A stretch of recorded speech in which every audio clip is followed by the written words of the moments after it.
감사합니다. 하나님의 말씀을 로마서 16장 21절에서 23절 로마서 강의 쉬운 8번째 시간입니다. 제목은 나의 동역자, 구제로서는 변화의 동역자라는 제목으로 우리가 하나님 말씀 듣기 전에 본문 말씀을 교독하겠습니다. 하나님 말씀을 경외하는 마음으로 교독하겠습니다. 21절 읽겠습니다. 나의 동역자 디모데와 나의 친척 누기오와 야손과 소시바더가 너희에게 문안하느니라.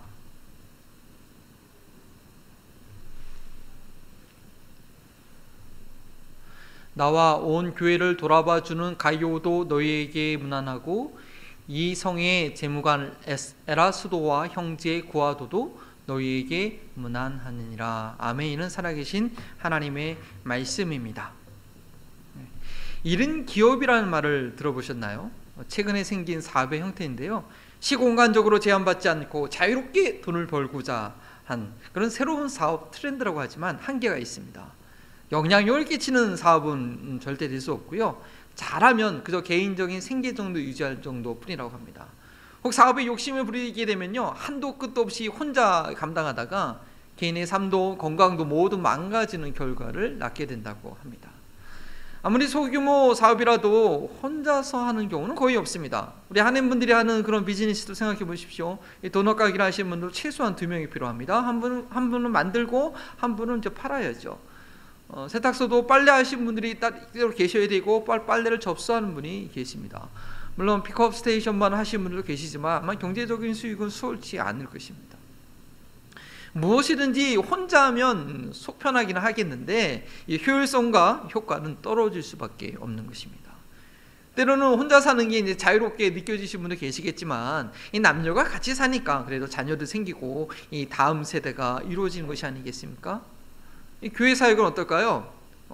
예전에 제가 텍사스에 있을 때 미국에 처음 유학 왔던 학교 사우스 웨스턴 배티스트 티올로지컬 세미너리에 저런 과목 있었습니다. 이 사역자가 혼자인 교회에서의 목양 리더십, Pastoral Leadership in the Single Step Church라는 그런 과목을 배운 적이 있습니다.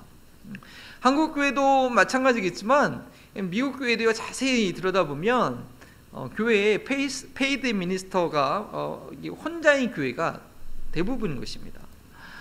그 노스캐롤라이나에 있는 30여 교회가 한인 침례 교회 중에서요, 저희가 내일 다 교회에서 모임을 갖게 되는데 2명 이상의 풀타임 교역자가 있는 교회가 몇 개가 될까요? 제가 알기로는 30개 교회 중에서 서너 개밖에 되지 않습니다. 우리 신학생들이 훈련 받을 때는 대부분 담임 목사님을 비롯해서 최소한 1명 이상의 페이드 스텝이 있는 곳이지만 막상 사역 현장에 나가면 대부분은 혼자 사역해야 되는 그런 상황에 직면하게 된다는 것입니다.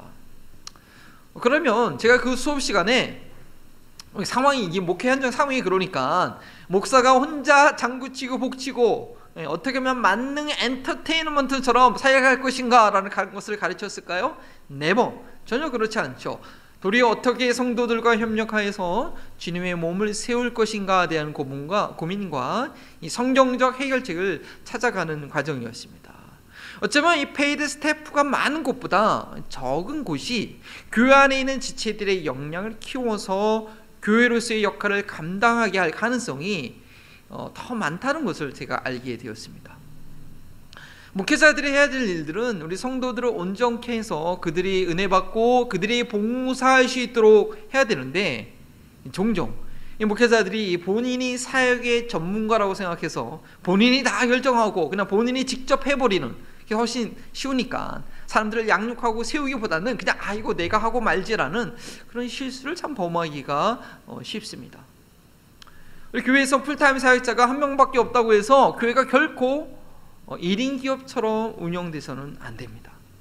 그렇게 사역하는 교회는 아무 영향력을 발휘하지 못합니다. 아니, 생존하는 게 버거울 뿐이게 됩니다. 그런데 목사가 참 그렇게 목회하기가 참 쉬운 것 같습니다. 오늘 말씀은 누구보다도 제게 적용이 되어야 할 말씀일 것입니다. 그러나 그렇게 하기 위해서는요, 우리 성도님께서 동역에 대한 이해를 가지고 계셔야 됩니다. 사도 바울은 로마서를 마무리하면서 여러 사람들의 이름을 거론하였습니다. 그런데 이것은 신약 성경 이 바울이 쓴 대부분의 편지에 나타나는 그런 공통점이기도 합니다. 오늘 거론된 바울과 함께 있었던, 고린도에 있던 바울과 함께 있었던 이들의 특징을 살펴보면서 어떻게 동역해야 될지, 어떤 동역자가 될지 간절한 주님의 음성을 듣는 시간이 되기를 바랍니다. 첫 번째는 디모데입니다.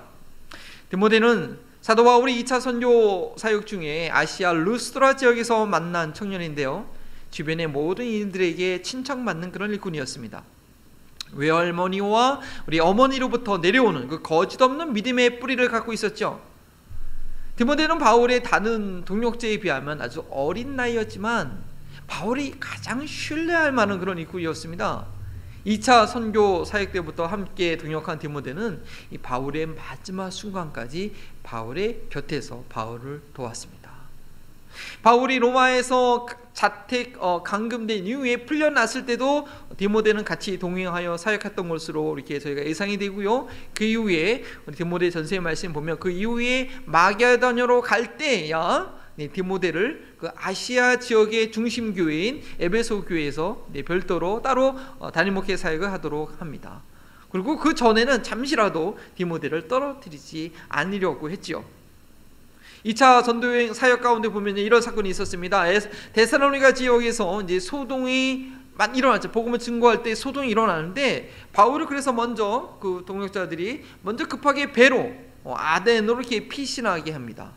그리고 데살로니가에 아직 이 디모데와 신라가 남아있게 되는데 이 디모데를 속히 내려오라고 당부하면서 또 고린도 지역으로 내려가게 되죠.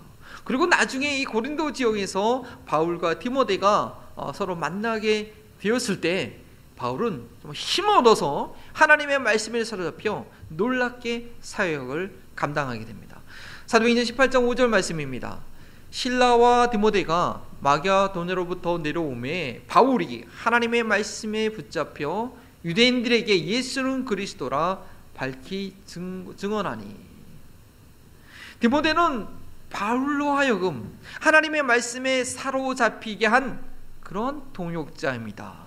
물론 디모데와 실라가 이 마게도냐 교회로부터 후원금을 가지고 와서 이 바울이 더 이상 고린도에서 그 아굴라와 브리스기라와 함께 그 천막 만드는 일을 하지 않았습니까? 더 이상 그 천막 만드는 일을 하지 않고 교회의 후원금을 통해서 전적으로 말씀 전하는 일에 전념할 수 있었다라고 그렇게 해석하기도 하지만, 그뿐만 아니라, 물론 맞는 말입니다. 그뿐만 아니라 하지만 영적으로 통하는 동역자가 같이 있을 때에 말씀이 풍성하게 선포가 된 것입니다. 저도 그것을 느낍니다. 물론 설교는 설교자의 책임이 큽니다. 그러나 이것은 결코 설교자만의 일이 아닌 것을 배우게 됩니다. 회중이 얼마나 말씀을 사모함으로 기도로 말씀을 받을 준비를 했느냐에 따라, 얼마나 열린 마음으로 경청하느냐에 따라서 설교자의 입을 통해 하나님의 말씀이 충만하게 터져나가기도 하고, 그렇지 않으면 마치 절벽을 앞에 두고 말하는 것과 같아서 영적인 힘이 빠져버리고 힘있게 준비했던 말씀도 좀 맥빠지게 전달되는 경우도 있는 것입니다. 이 디모데는 사도 바울이 말씀 준비에 전념할 수 있도록 도왔을 뿐 아니라 말씀 전파에 있어서 이 펌프와 같은, 영적인 펌프와 같은 그 지렛대와 같은 역할을 해준 그런 동역자였습니다. 매주 말씀을 전해야 되는 이 단임 목회의 경험이 미천한 제가 이렇게 한마음 버링턴 교회에 와서 부족해도 이렇게 날마다 새벽마다 또 주일마다 말씀으로 섬길 수 있는 것은 전적으로 말씀 사역에 전념할 수 있도록 교회에서 무질적으로 또한 영적으로 섬겨주시기 때문에, 섬겨주시는 그런 동역자분들이 계시기 때문에 가능하다고 믿습니다. 앞으로도 그런 동역에 감사드리고 계속해서 부탁을 드립니다. 사도 바울은 로마에서 2차로 투옥되어 마지막 편지에 쓴 이 디모데 후서를 쓰면서 디모데에게 겨울이 오기 전에 자기에게 와주기를 부탁하는 내용이 있습니다. 그 내용, 디모데 후서의 내용을 보면 누가 외에는 모든 이들이 나를 떠나갔다. 그 중에는 세상으로 가는 영혼도 세상으로 떠난 동역자들도 있었습니다. 그리고 또 올 때 겉옷을 가져오라고 이렇게 얘기하고 있습니다. 인간적으로 얼마나 외롭고 육체적으로 그 겨울이 오기 전에 얼마나 그 추운 그 상황인지를 보여줍니다. 그러한 때 바울은 디모데를 꼭 만나보기를 원한 것입니다. 이 땅에서의 삶이 얼마 남지 않았음을 직감하면서 디모데를 꼭 다시 한번 보길 원했습니다. 바울은 디모데를 자신의 영적 아들로 삼고 자신의 모든 사역을 공유하려고 했습니다. 그래서 자신이 더 이상 이 땅에서 사역할 수 없을 때 자신과 같은 사역을 디모데가 감당해 주기를 기대한 것입니다. 또한 디모데를 통해서 또 다른 디모데가 생겨나기를 기대하면서 그의 마지막 편지 디모데 후서 2장 2절에 이렇게 권면하고 있습니다. 우리 다 함께 읽어볼까요? 또 내가 많은 증인 앞에서 내게 들은 바를 충성된 사람에게 부탁하라. 그들이 또 다른 사람들을 가르칠 수 있으리라. 바울이 마지막 순간에 자신의 모든 것을 맡길 수 있는 동역자가 있었다는 것은 그의 사역의 진정한 열매이며 큰 복인 것입니다. 이런 말이 있죠. No success without a successor. 뭐냐? 계승자가 없이는 성공이 있을 수 없다는 뜻입니다. 그런데 이것은 예수님께서 모든 족속을 제자 삼으라는 그 명령을 이루는 방법이 되기도 하고 하나님 나라가 계속 진행되는 원리입니다. 복음이 나에게서 멈춰지면 안 된다는 것이죠.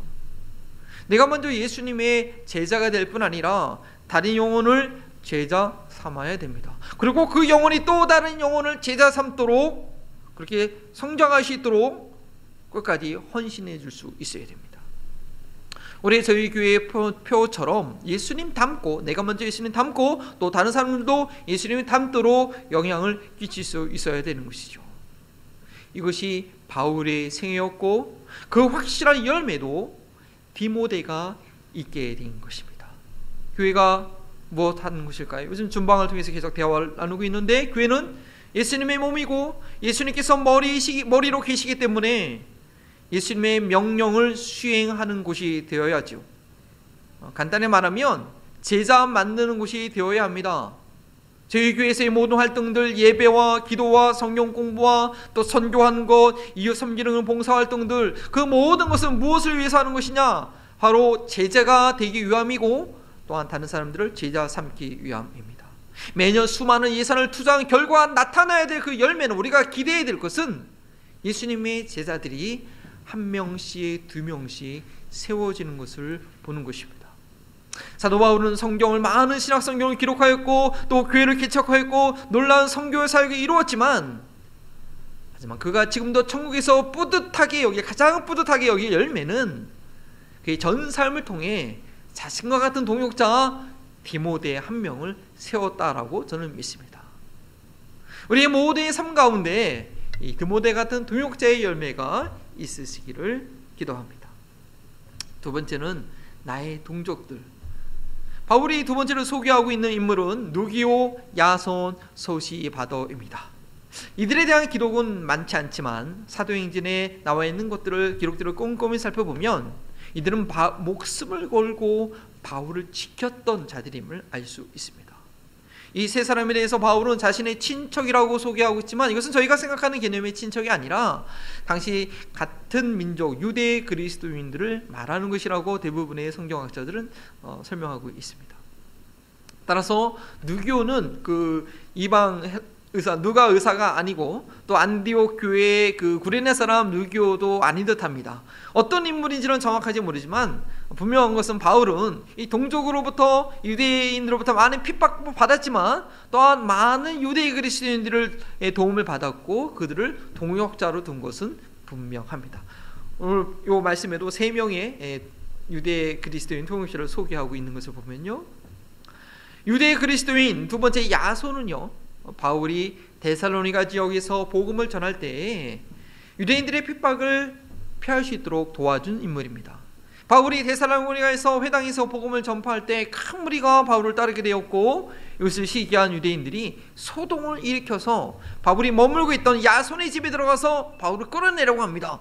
근데 바울은 찾지 못했고 대신에 야손과 다른 형제들을 끌어다가 이 관료들에게 이 로마의 반역을 일으킨 자들이라 그렇게 고발해버리고 그리고 야손과 그 다른 사람들은 엄청난 보석금을 내고서야 풀려 나올 수 있었다는 이야기가 사도행전 17장에 있었습니다.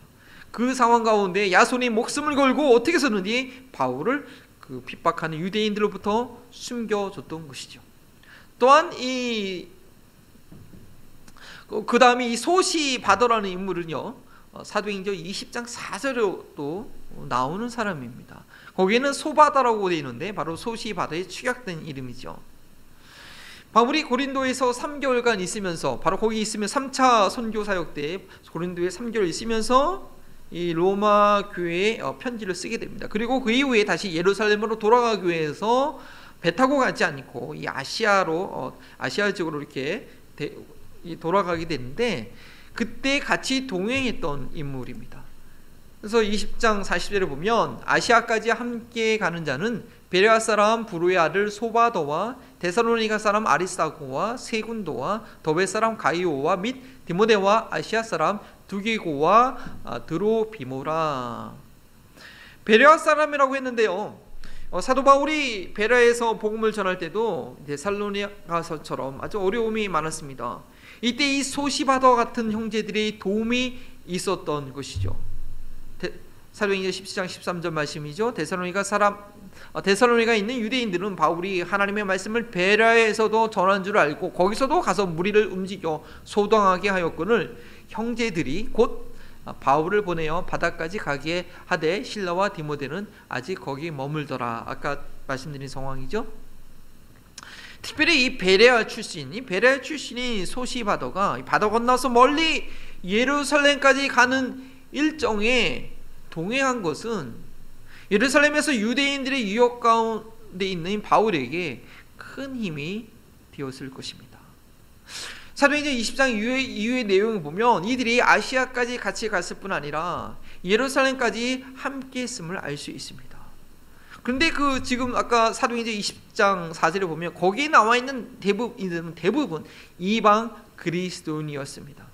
물론 디모데는 유대인이었지만 그 어머니가 유대인이었기 때문에 유대인이었지만 아버지가 헬라인이었고, 그래서 그의 모습은 이방인처럼 보였습니다. 그리고 그는 어린 청년에 불과했습니다. 예루살렘에서 이방인들과 같이 다닌다는 것 자체가 유대인들에게 아주 위협의 표적이 되는데, 이때 예루살렘 성전에 들어감에 있어서 유대인 그리스도인, 이 유대인 소시바더가 끝까지 바울의 옆자리를 지켜줬다는 것은 바울에게 큰 힘이 된 것입니다. 사도 바울의 인행이 예루살렘에 들어가자고 할 때 사도행전 기록에 보면 환난과 핍박이 기다린다는 그런 성령님의 계속되는 경고가 있었죠.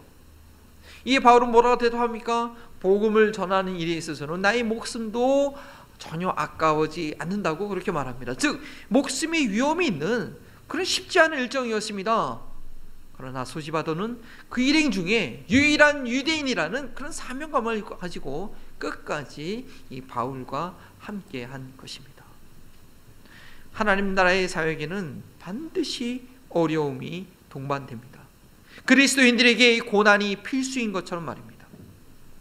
한 교회가 온전히 세워지기까지 그저 은혜롭고 신나는 일만 있는 것이 아닙니다. 정말 못 볼 꼴, 볼 꼴 다 경험해야 할 수도 있습니다. 인간적인 생각 같아서는 더 이상 그런 공동체에 있을 이유가 없고, 그런 몰상식한 사람들을 내가 매주 볼 이유가 없겠지만 십자가를 지는 것입니다.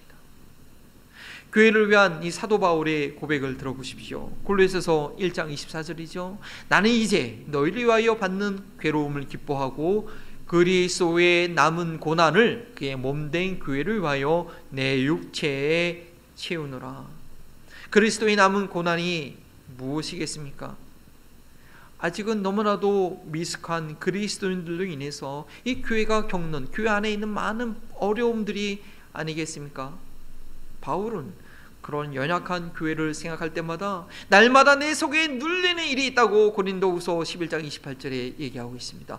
이 외의 일은 고사하고 아직도 날마다 내 속에 눌리는 일이 있으니 그 모든 교회를 위하여 염려하는 것이라.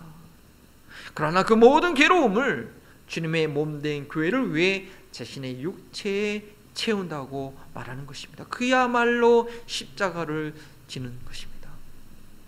바울과 함께 교회를 세우는 동역자들은요, 교회가 은혜로울 때, 부흥할 때만 와서 헌신도 없고 수고도 없이 그저 다 차려진 밥상에 숟가락만 올려놓는 그런 얌체가 아니었습니다. 영적인 얌체가 아니었습니다.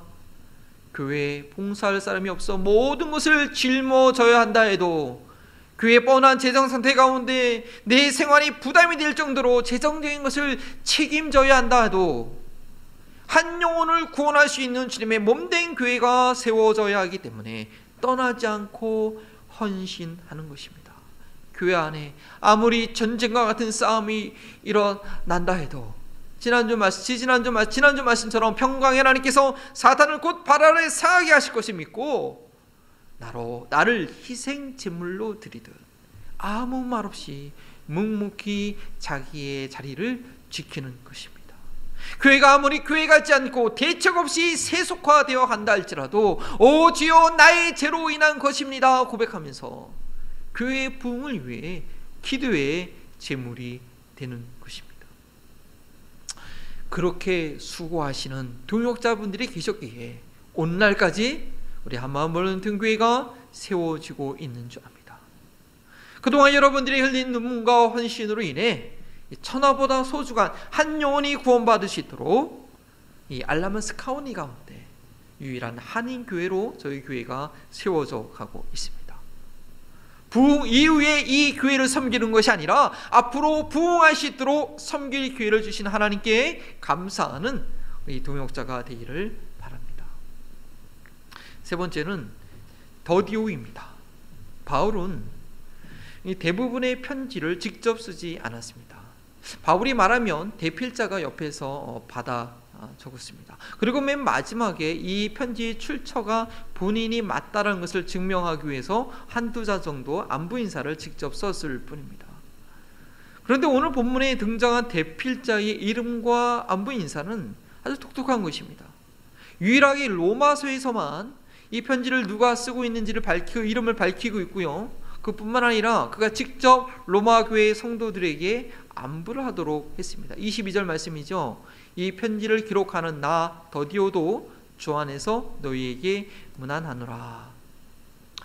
따라서 저희는 이 더디오라는 대필자에 대해서 근거 있는 상상을 해볼 수 있습니다. 더디오는 로마 교회 성도들을 이미 알고 있었고 친분 관계가 가운데 있었을 가능성이 많습니다. 그런데 이것은요 아주 어마어마한 이야기가 됩니다. 왜냐하면 이 더디오라는 그 이름의 뜻이 뭐냐? 이 셋자라는 뜻 단어거든요. 그게 뭐냐? 이 셋자를 의미하는 종의 이름입니다. 이름도 아니죠. 그냥 셋째라는 뜻이죠. 로마 사회에서는 종을 부를 때 그 이름이 없었죠. 그냥 첫째, 그 종의 서열에 따라서 첫째, 둘째, 셋째, 넷째라고 불렀습니다. 23절에 나오는 이 구아도는 넷째라는 뜻입니다. 이것을 볼 때 우리는 어떤 상황이라고 예상할 수 있을까요? 더디오는 로마에 살던 종이었는데 지금은 고린도에서 사도 바울의 대피자 역할을 하고 있습니다. 그럼 빌레몬서에 나오는 그 오네시모가 혹시 생각나지 않습니까? 빌레몬의 종이었던, 근데 주인에게서 도망쳤다가 바울을 만나 변화되어 바울에게 아주 유익한 일꾼이 되었죠. 오네시모가요. 근데 더디오도 역시 이 로마에 있던 지식인을 주인으로 모시고 주인의 책과 문서를 관리하는 종이었을지 모릅니다. 글도 잘 알고 읽고 쓸 수 있는 그런 종이었던 것이죠.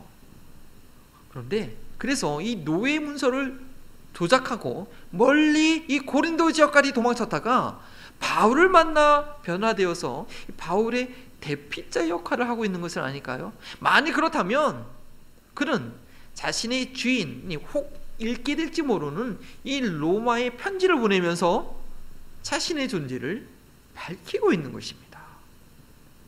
이것이 어찌 가능한 일이겠습니까? 오직 주님 안에서입니다. 전에는 문서를 조작하여 이 사익을 추구했던 자였지만 이제는 주님 안에서 자신의 의지를 내려놓고 하나님의 영광된 내용을 있는 그대로 가감없이 받아쓰는 자가 된 것입니다. 예전에는 셋자라고 불리는 종에 불과했지만 이제는 주 안에서 로마 교회 성도들에게 한 형제로서 안부를 전할 수 있게 된 것입니다. 동역자가 된다는 것은 주님 안에서 완전히 변화되었다는 것을 증거합니다. 복음으로 여러분들 변화되었습니까? 그렇다면 주저함 없이, 두려움 없이 주님의 일에 헌신하십시오. 과거가 어떻든 상관없습니다. 이는 이제는 그리스도 안에서 새로운 피조물인 것입니다.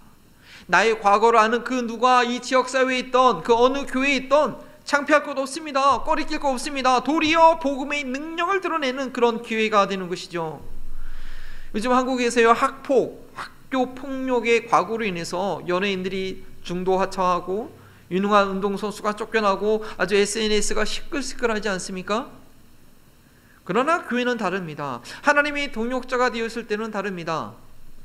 당신이 어떻게 목수가 될 수 있어? 당신이 어떻게 직분 안수를 받을 수 있어? 하고 손가락질할 수 있겠지만 하나님의 동역자들은 당당히 말할 수 있어야 됩니다. 네, 제가 맞습니다. 당신이 알던 그 망난이 맞습니다. 그러나 예수님께서 저를 변화시켜 주셨습니다. 복음이 저를 바꿨습니다. 라고 복음의 증인이 될 교회를 얻는 것입니다. 저는 여러분들의 과거를 일일이 다 알지 못합니다.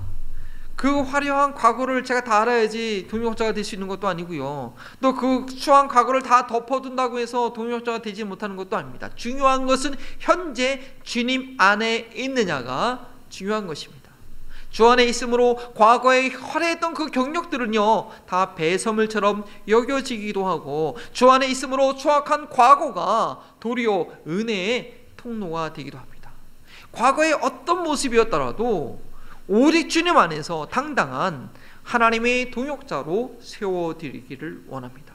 하나님께서 중생의 쓰시심과 성령이 새롭게 하심으로 그렇게 하실 것입니다. 네 번째, 재무관 에라스도와 형제 구아도에 대한 말씀을 간단히 드립니다.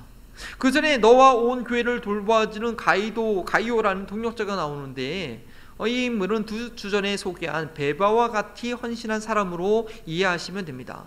어쩌면 가장 힘든 헌신이고 또 가장 시험 들기 쉬운 헌신이지만 헌신인데 다음 기회에 상세히 말씀드릴 기회가 있기를 기도합니다.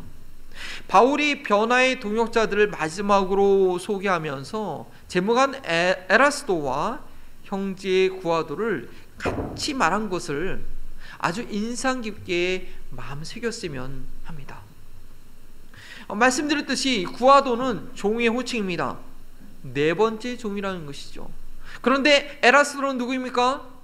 로마 제국의 최고 무역 도시 이 고린도 도시의 이 고린도 성의 재무관, 재정을 담당하는 관료였습니다. 이 사회에서의 그 영향력과 존경이 어떠하겠습니까? 그런데 네 번째 종으로 불리우는 구아도와 나란히 거명됩니다. 에라스도의 사회적 호응과 존경을 무시하지는 않습니다. 그를 이 성의 재무관이라고 분명히 소개합니다. 그렇다고 더 특별한 것도 아닙니다. 종의 이름 옆에 쓰지 못할 그런 이름이 아니라는 거죠. 그리고 종의 신분인 이 구아도에 대해서는 형제라고 분명히 불러줍니다. 재무관이나 종이나 주 안에 있어서는 모두 형제인 것이죠. 그것이 하나님 나라의 동역자가 되었음을 알게 해주는 그런 사고방식입니다. 주님의 일을 함께 하면서도 아직도 사회에서 무슨 일을 하고 있는지, 얼마나 공부를 했는지, 신분은 어떻게 되는지, 어느 지역 출신인지 먼저 생각하게 된다면 이것은 사도 바울이 변화의 동역자로 소개한 명단에 들어가기에는 아직 거리가 먼 그런 생각을 하고 있는 것입니다. 나의 동역자, 변화의 동역자라는 말씀을 마무리합니다.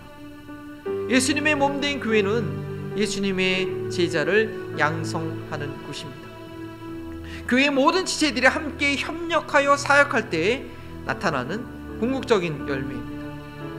일반 직장이나 회사가 경영되는 것들을 한번 생각해 보십시오. 공장에서 하나의 물품을 만들어내기 위해서 얼마나 많은 과정을 거치면서 얼마나 많은 사람들이 자신의 자리에서 꾸준하고 성실하게 그 책임을 다하는지 모릅니다. 비록 그 완성품을 내 눈앞에서 보면서 일하는 것은 아니어도 그 전체 과정 가운데 나의 작은 부분으로 협력할 때 회사가 원하는 그 결과물, 목표를 이루게 된다는 확신을 가지고 그 자리를 비가 오나 눈이 오나 끝까지 지켜내는 것입니다. 물론 교회는 그 존재 자체가 지체들의 연합으로 되어 있기 때문에 더욱 그렇습니다.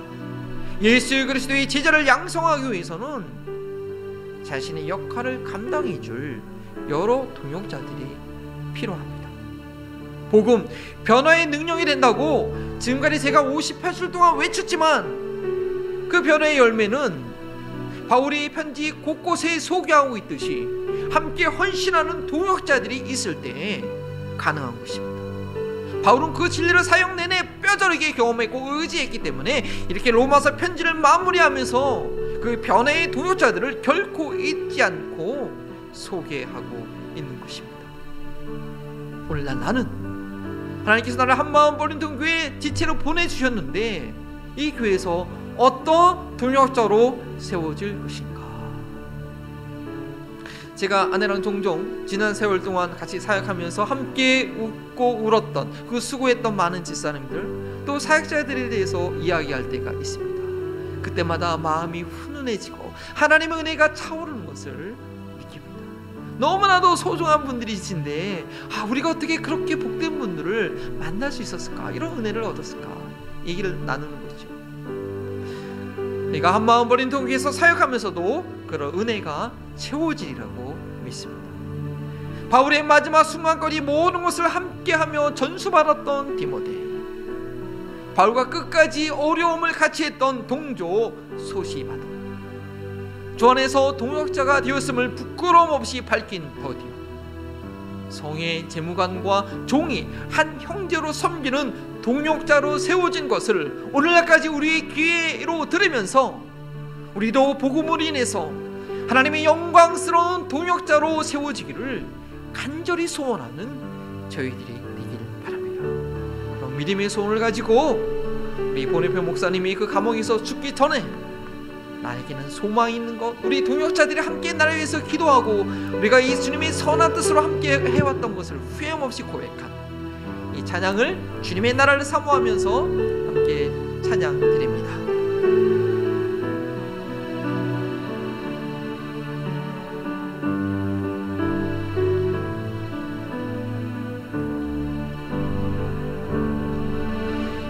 선한 힘의 고요히 감사여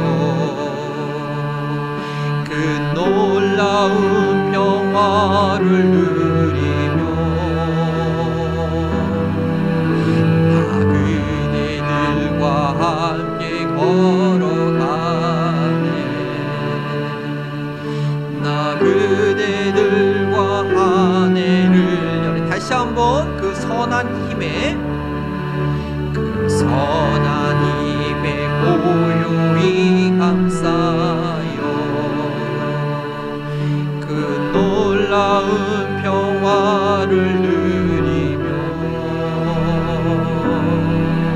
나 그대들과 함께 걸어가네 나 그대들과 하늘을 여네 지난 날 허물의 어둠이 지나간 허물의 어둠 일들이 무겁게 내 영혼 짓눌러도 주여 우릴 외면치 마시고 약속의 구원을 그 선한 힘이 위를 감싸시니 믿음으로 일어나니 기대하네 주 언제나 우리와 함께 계셔 하루 또 하루가 주께서 밝히신 작은 촛불이 어둠을 헤치고 타오르네 그 빛의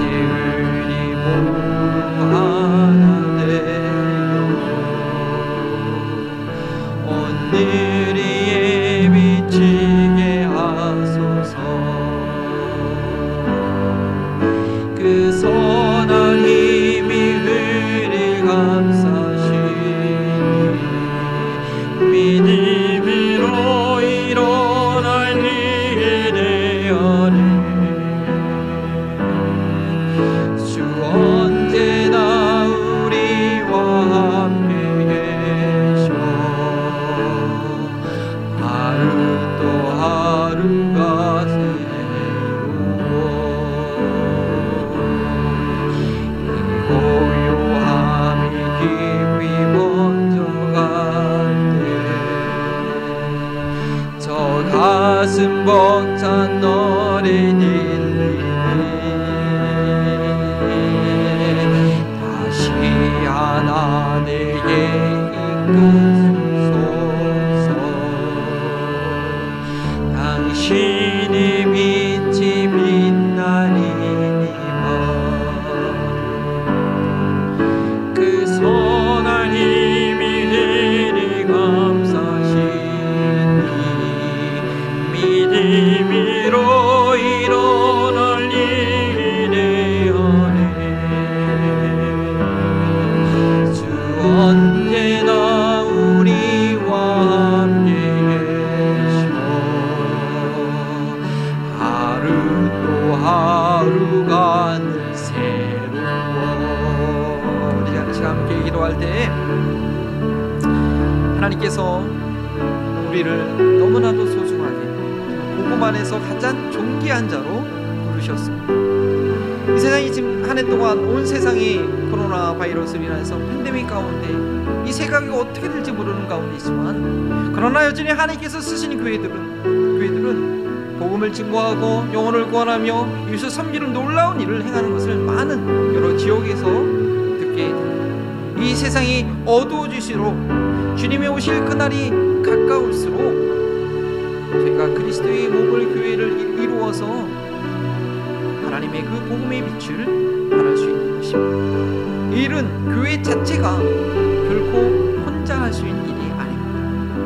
하나님께서 그 거룩한 몸의 한 지체로 나를 불러주셨다는 것 먼저 감사하고, 우리 주님의 그 은혜 가운데 그 사명을 감당할 수 있는 저희가 되게 해달라고 주님의 은혜를 구하며, 어떠한 핍박과 환난과 어려움이 온다 할지라도, 어떠한 세상의 유혹이 온다 할지라도, 이 본혜표 목사님의 순교자의 그 삶의 고백처럼 주님께서 나를 붙드시고 나를 일으키시는 것, 주님의 선한 능력이 우리와 함께 한다는 걸 믿고 주의 이름은 그 선한 능력을 불러가며 함께 기도합니다.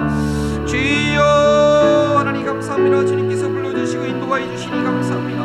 하나님, 세상이 아무리 어두워지고 어두웠다 할지라도 주님의 능력으로, 주님의 지혜로, 주님의 권능으로 붙들어주시고 인도하여 주소서. 하나님께서 온전히 맡기신 일들을 감당해낼 수 있는 저희를 되게 하여 주시옵소서. 정말 하나님의 선한 능력이 우리 가운데 함께 하심으로 인하여, 주님의 그 선한 은혜가 함께 함으로 인하여 그 모든 사단의 그 모든 계결을 하나님의 의지함으로 다 물러오는 치울처럼 내게 하여 주시옵시고, 더욱더 주님의 복음의 빛을 증거할 수 있는 아버지 이 어두운 세대 가운데, 이 소망 없는 세대 가운데 참된 하나님의 나라를, 참된 소망을 증거할 수 있는 저희들이 되시도록 도와주시고, 하나님의 일을 위하여 하나님께서 한 영혼들을 너무나도 소중하게 한 영혼 한 영혼 주여 불러주셔서오니, 하나님 우리 주님만 은혜만을 사모하며 하나님 그 어떤 어려움이 온다 할지라도 온전히 주님을 의지할 수 있는, 주님께 온전히 매달릴 수 있는 저희들이 되시도록 주님이 끌어주시고 인도하여 주시옵소서. 주님 들어주시고 주님 도와주시옵소서. 아버지 하나님, 나 같은 죄인을 정말 세상 정욕과 욕심으로 인하여서 저 사망하여 나아갈 수밖에 없었던 나의 영혼을 예수 그리스도의 보혈로 정결하게 하시고, 내가 과거에 어떤 삶을 살았던지, 내가 과거에 얼마나 잘났던지 상관없이 우리 그리스도 안에서 새 사람으로 변화시켜 주셔서 주님의 동역자로 삼아주시니 감사합니다. 아버지 하나님, 이 지역에 있는 한인들을 건져내시기 위하여, 또 열방에 잃어버린 그 민족들을 구원하기 위하여 그렇게 건지시고 새롭게 하신 귀한 동역자들을 이 한마음 불린 등교에 보내주시고, 하나님의 동역자로 매주마다 날마다 새롭게 세워가게 해주시니 감사합니다. 저희가 그 하나님의 은혜를 잊지 아니하고, 우리가 그 하나님의 은혜에 감사하며 그 주님의 일에 헌신하기를 원하고, 하나님 앞에 쓰임받는다는 그런 감격을 가지고 주 앞에 나아가기를 원하오니 부족한 저희들을 사용하여 주시옵소서. 이 세상이 아무리 어려워지고 환난 가운데 소망이 없을지라도 하나님께서 불러내신 그 동역자들로 인하여서 주님의 그 선한 능력으로 능히 그 복음의 빛을 발하는 저희를 되게 하여 주시옵소서. 하나님, 우리 귀한 한마음을 듣는 가족들 각 삶의 현장 가운데, 그 사업장 가운데 하나님께서 맡겨주신 귀한 기업들이십니다. 이것이 나의 것이 아니라 하나님의 영광을 위하여서 주님께서 내게 소중하게 맡겨주신 것이, 모든 일을 할 때마다 그 일을 할 때마다 죽게 하듯 하게 하시고 기도함으로 하게 하시고, 그리하여 주님께 영광 누리시는 믿음의 기업들이 되게 하여 주시옵소서. 그것을 통해서 하나님께서 얻게 하신 것, 하나님께서 주신 것을 믿고 10분의 1을 주 앞에 올려드립니다. 선교 헌금으로 드립니다. 감사 헌금으로 드립니다. 이웃을 구제하기 위해서 드립니다. 주여 믿음으로 받아주시옵시고 하나님께서 축복하심을 인하여서 많은 영혼들에게 하나님이 증거되는 것 가운데 온전히 쓰여지게 하시고 그 일에 계속해서 쓰임받는 저희 한마음을 듣는 교회와 우리 한마음을 듣는 교회 모든 가족들 되시도록 인도하여 주시옵소서. 감사하며 예수 그리스도의 이름으로 기도합니다. 아멘. 이제는 죄인과 같은 형제라 칭함받기를 부끄러워하지 아니하시고 십자가를 지신 예수 그리스도의 은혜와 우리를 불러 동역자 삼아주신 하나님의 사랑하심과 우리 안에 능력으로 역사하시는 성령님의 교통하심이 그리스도의 몸의 한 지체로서 맡겨낸 사명을 충성되이 감당하는 동역자가 되기를 원하는 우리 사랑하는 한마음을 인통 교회 모든 성도들과 이 지역사회와 팬데믹 기간 가운데서 주님의 나라를 증거하는 모든 주님의 동역자들 가운데 지금부터 영원토록 함께 하시기를 축원하옵나이다.